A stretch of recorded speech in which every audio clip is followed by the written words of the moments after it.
What's up, my brothers? I have a clip here from Dan Bilzerian talking about marriage and whether or not he would ever do it. I also have some context to add beyond that and some possible solutions to remove some of the doubt and risk that's involved for guys. Let's get right into the video first, and then we'll add the other stuff. Would you ever get married? That is less likely. As a gambler, betting half your net worth, you're going to love a chick forever. Usually a relationship is like two magnets. One magnet, if you get too close, the other magnet pushes away. The same way into the side. If you've got one person that's a little bit more into the relationship of the other, which is usually the case, it's very rare that everybody's like equally in it. What happens is when you get locked in like that, now you have to ask the government permission to break up. The person that was less locked in sometimes feels more trapped. And then the person that's been trying really hard to keep that person that's maybe like above their pay grade stops trying quite so hard. There's a little bit of animosity that builds up. When you're not married and the other person doesn't act right, your girl starts flirting with another dude, I'm out the door, right? But if I'm married to this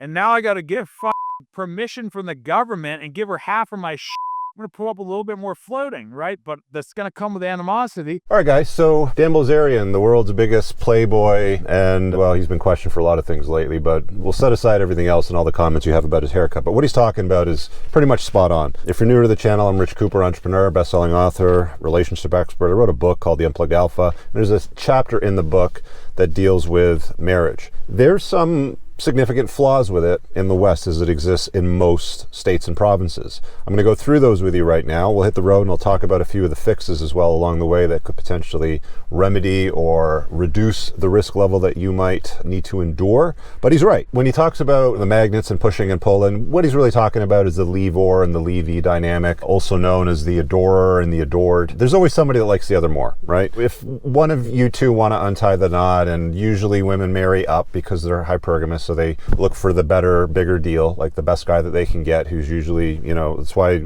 Stacy, the hairdresser making $40,000 a year will marry Steve from VP accounting team at the great big accounting firm making, $300,000-$400,000 a year. Very, very common. But if she wants to leave and she no longer adores him and wants to untie the knot, we have some problems here. First things first, number one, false DV charges. It's not that uncommon for women to point at a guy and say, big scary man, he threatened me, whatever. She'll call the police. In some cases, she'll even bruise herself, hit herself with something. I had a friend of mine that his wife cheated on him, and he basically, during a conflict, when they were contemplating to break up, basically pointed her in the face and said, "You're a liar." That sparked a false DV charge and had him removed from the house. So the removal of you as the guy from the household with a false allegation, and most often than not, I'm not saying all the time, but most often not, they're usually false with nothing behind them. But because big man scary or vulnerable woman, the law or the authorities will generally side with her and take you away in cuffs. And in some cases, guys come back after a couple of days and the locks are changed and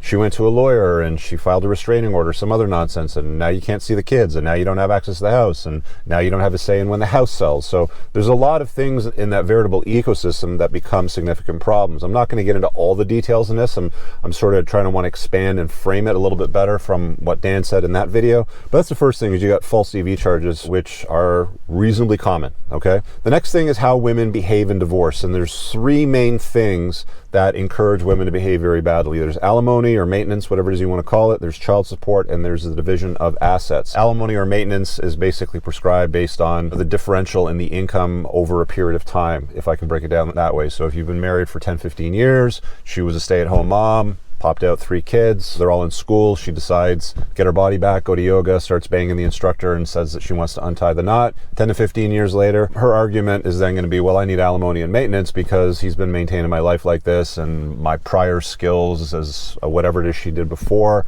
are no longer valid. She was a receptionist at an insurance company or did nails or whatever the hell it was, and I need him to take care of me. So when you get married, you have to understand, again, women are hypergamous, they marry up, so you bring them up to this level. When she wants to untie the knot and leave you, regardless of whether or not you want to leave her or she wants to leave you, or you come home one day and you find her banging another dude in your matrimonial bed, it doesn't matter. Family law makes sure that she maintains a standard. The longer you've been married and the more that she has to give up, i.e., oh, poor judge, I had to stay home and raise a kid, so I had to give up my career. So I need his money? No. They're always strong and independent in the marriage, but when they're before a family court and a judge, they're no longer strong and independent, and they need his money. So alimony and maintenance are certainly a real deal. In some places, it's prescribed over a period of time, and other places it can be for life. But most cases, she doesn't. Like, she'll just date around and never remarry if the deal that she had before was better, but she has access to new guys that might be hotter, younger, or whatever. So there's alimony. There's child support. Child support, the problem with that is it's not based on what the child's needs are. The child's needs monthly might equate to $1,257 based on receipts and bills and all that sort of stuff. That doesn't matter. If you're a strong income earner, you make $15,000, $20,000 a month, you're a doctor, you're a surgeon, you're a licensed professional, CEO, whatever, you make good money, then they take your income, they plug it into a chart, and it spits out a number, and it says, okay, 3 kids, you're paying $12,787 a month. That's probably not what the kids need to live off of. That's not for their basic needs, but it's what the charts say. It doesn't go to the kids. The vast majority of it goes to her handbags, her Range Rover lease that she picks up when she upgrades the vehicle, all kinds of stuff. So just keep that in mind. There's a child support component, which I'm all for if it goes for what the child needs. But beyond that, gals, you're strong and independent. Why aren't we standing on our own 2 feet and just taking what the child actually needs for the time that they're with you? And then there's, of course, the division of assets. The division of assets is what you brought into the marriage. And, you basically take your stuff that you brought into marriage, you put it in a pile, her stuff, you put it in a pile, slice it down the middle, you take half, he takes half, or she takes half, you take half, whatever. And that's just how it works in most places. I'll talk about a prenup and postnup in a moment to sort of hedge that, but in most cases, that's how it goes. As time, like even if you have a prenup, let's say, and as time passes, let's say you're married for 15 years, she gave up her career, she raised kids, then usually what ends up happening is like the prenup isn't worth the paper it's written on. It's basically toilet paper at that point. So the longer you've been married, the more time that has passed, the less valuable it is to the untying of the knot. The closer it is to the matrimonial date, to the nuptials, the better off you are to be able to present it and say, hey, we have a prenup, let's protect the assets. And the other thing, and I can get on the road to talk about these other ones, is how women are encouraged to behave poorly in the divorce process. I should more specifically say how women are encouraged to divorce, more specifically. So I remember having this conversation with a commenter on one of my videos, this was years ago, and she was talking about marriage and how she was sort of comparing notes with her girlfriend from work. And she was married, husband, dual income household, couple kids, and she was sort of comparing her notes to a colleague at work, exact same position, Becky from HR, Stacy from HR, same role, same yada, yada, yada. So there's really not a huge difference in that. And what they discovered when the gals were comparing notes, as women do, was that the single lady that was divorced, with her alimony, child support, government subsidies, food stamps, whatever she was collecting collectively, was about, I think it was $1,500. It was significant. It was like $1,500 to $2,000 more a month than the married couple. So the lady that was commenting in that specific video, she's like, the law and the way that the world is structured actually encourages women to leave men, to leave families, to become single mothers, because there's more money in it for them. Because of alimony, child support, government subsidies, housing subsidies, food stamp subsidies. There's all these mechanisms and things that come into play to make sure that the gals are looked after and they don't have to worry about anything. So she was essentially angry and frustrated that she found herself in a position where she did the right thing. She got married, she stayed with her husband, she raised a family, they co-parented together, they loved each other, blah, blah, blah. And she found out that she was punished and her friend at work was rewarded for being a single mom. So there's that problem as well too. Women aren't exactly encouraged to stay in a marriage, to stay in a cohabitating type of scenario. They don't like you, they get frustrated by you, there's something in the relationship, her mother-in-law bothers her, something like that, whatever. She sprained her eye looking at a disco ball or something like that, and it's like, I want to get out. Or they watch Eat, Pray, Love one time with their girlfriends and drink some wine and they're like, maybe I should untie the knot. So any number of things can come up later on down the line that would encourage her to change her stance and or her commitment to you in that relationship. So just keep that in mind. So let's talk about some fixes to this very real problem that men face. Because I know a lot of guys, they often ask me, they'll call on my podcast, what's the best way to minimize risk? How do I get married? All that sort of stuff. And there's an entire chapter in my book that deals with why smart men don't marry and offers some reasonable remedies. I'm not going to go through every single one in this video, but what I am going to do is I'm going to go through some of the main ones. If you want to get all the details, you should definitely hop into the link below, pinned to the top comment, and grab a copy of the Unplugged Alpha. You'll be pleasantly surprised with the completeness of all the information that's in there. All right, potential fixes. So the first thing is live live where custody is default 50-50. Now, this one is a weird one. It's very straightforward to me, and I think it makes absolute sense, but the vast majority of guys that I talk to, especially when I follow up with them, especially on private consults and stuff like that, they don't do it. And I don't know why. Like, it just makes sense. So there's a website called the National Parenting Organization. You can Google it. They publish a brand new report card every year. I've had one of their directors on my podcast before. They're probably one of the best structured organizations dealing with these issues that matter to fathers. And what they do with this report card is they'll grade all of the states. And they also take a look at legislation and everything coming down the pipeline later on down the road.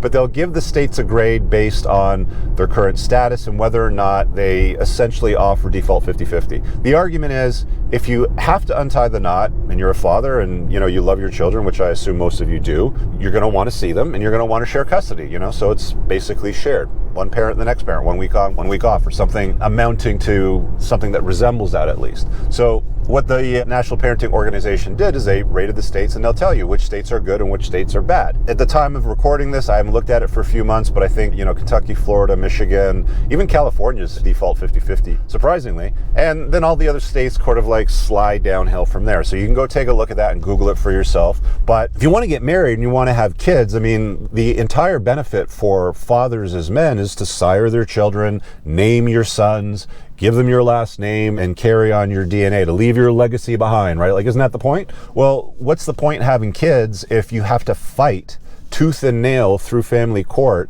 usually because women are rewarded richly for doing things like going for primary custody of the kids? Because guess what? Primary custody, they get more child support.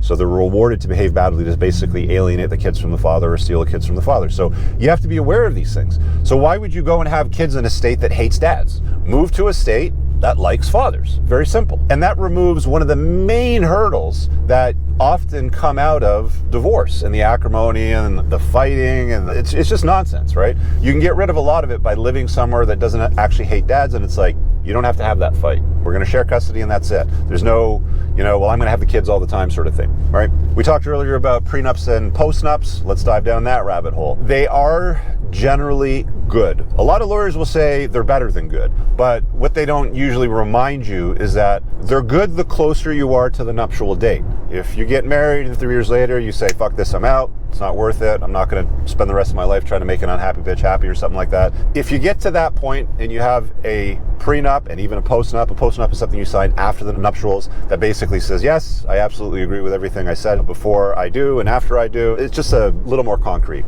Talk to a family lawyer about whether or not that's a valuable step to take where you live. Buy their time, hey, you live in a certain state, contact a family lawyer, because if you're going to get a prenup anyway, you might as well have the conversation. What does it look like in a state? If I have to untie the knot, what are the best ways to protect myself? Any other mechanisms I can put in place? Structure assets? Whatever. Do it all before you go and get married if you're going to do some crazy shit like that. By the way, I'm going to state this because maybe it hasn't been obvious yet, but you can avoid all of this nonsense by not living in a way that looks like marriage to the government. I'm not saying don't have kids. I'm not saying don't love a woman. You can certainly love a woman, you can certainly have children, and you don't necessarily have to live in a way that looks like marriage to the government. The problem is a lot of women understand the benefits of marriage, and if it doesn't work out, then they're fully protected. It's a nice insurance policy, so that's why a lot of them push for it, and that's why guys are like, well, okay, let's do that, baby. And they don't really think it through, right? It's probably one of the biggest, most important decisions you'll ever make in your life as a guy, and a lot of people don't think through it properly. They'll just go ahead and just, we'll just sign it and have a ceremony and blah, blah, blah, and it all goes to shit after that. So prenup, postnup, talk to a family lawyer. Again, it's more useful closer to the date of the nuptials if you have to untie the knot. So if you realize into the marriage, like once you start seeing obvious signs like this sucks, this is not improving, you might want to think about untying the knot and plan for it properly. By the way, I wrote a guide called The Unplugged Alpha's Guide to Divorce. It's less than a $200 course. It's very detailed. I went through it with my family lawyer to make sure it was as complete as possible. So if you ever are contemplating untying the knot as a guy, prepare for it properly. I'll put a link for that below in the top comment. Next point I put, which is also in the book, it expands further in there, but don't marry too far down. So what does that mean? Women are hypergamous. We talked about this earlier. Stacy, the hairdresser, will marry Steve from accounting, the VP, making $300,000 a year, right? If you're choosing a mate selection is really important in who's going to be the mother of your children, who's going to be your wife, if that's something that you want to do. You should really only do it with somebody that isn't that far beneath you. okay? If you're an entrepreneur making $150,000 a year, you marry a lawyer making $150,000 a year, you're in pretty good space. Like, you're in a pretty good spot if you have to untie the knot. You're not gonna have to pay alimony, you're equal earners, there's no really much to fight about in that area. So if you live in a state that doesn't hate fathers and you don't marry too far down, then that kind of removes most of the barriers to your problems dealing with marriage. There's other problems that come with marriage, by the way: proximity, familiarity, exclusivity. These are all the itties that contribute to the deterioration of a relationship. I've talked about these in other videos and podcasts. Maybe I'll break it down again in the future, but you get the idea, right? Like, just understand, don't marry too far down. It's a bit of a protective measure. The more equal you are, the better, but you're also going up against female nature. Female nature wants to marry up, higher up, more significantly up. They don't generally like to marry their equals. They want to look up to a giant, if I can put it that way. Absolutely, positively no feminists. They are going to be your worst enemy in the divorce grinder, in the divorce machine. And don't think because she's got long, beautiful hair and she's feminine and she goes to church every weekend that won't change later on down the road. I've lost count of the consults that I've had with men fighting tooth and nail, grinding through the divorce machine with a woman that came from an intact family, conservative. Dad was a gun-toting conservative with dozens and dozens of guns, and they went to church all the time, and she's got 7 siblings, and her parents are together, and her siblings are together, and she ends up working in HR in some woke company, dyes her hair purple, cuts it short, gets obese, and then all of a sudden wants to untie the knot because she needs a man like a fish needs a bicycle. And the dude is looking at his wife going, what the hell happened? What happened to the beautiful, feminine, agreeable chick that I had before? She's now an insufferable feminist. Any woman that identifies with any feminist values should be avoided at all costs, guys. It's one of the red flags in my book. There's 21 red flags in total. Get familiar with them. Pin below in the top comment. Understand the red flags and do not invite women into your life that contain many of them. All right, and the last one that I jotted down here is seek the bright triad traits: clarity, stability, and maturity. I expand on that in full detail in the chapter of the book. You also want to avoid the dark triad traits. Your best bet is grab the book, dive down the rabbit hole, get into all of it. And if you ever have a question, call into my podcast. I'm live on the Unplugged Alpha podcast channel, and I'm happy to take care of that. Leave a comment below. Let me know what you guys think. I hope you have an awesome day. Peace out. I don't ever slow up, no I don't take shit. I got no love for the fakeness. If you wanna play tough and wanna hate this, I'll always show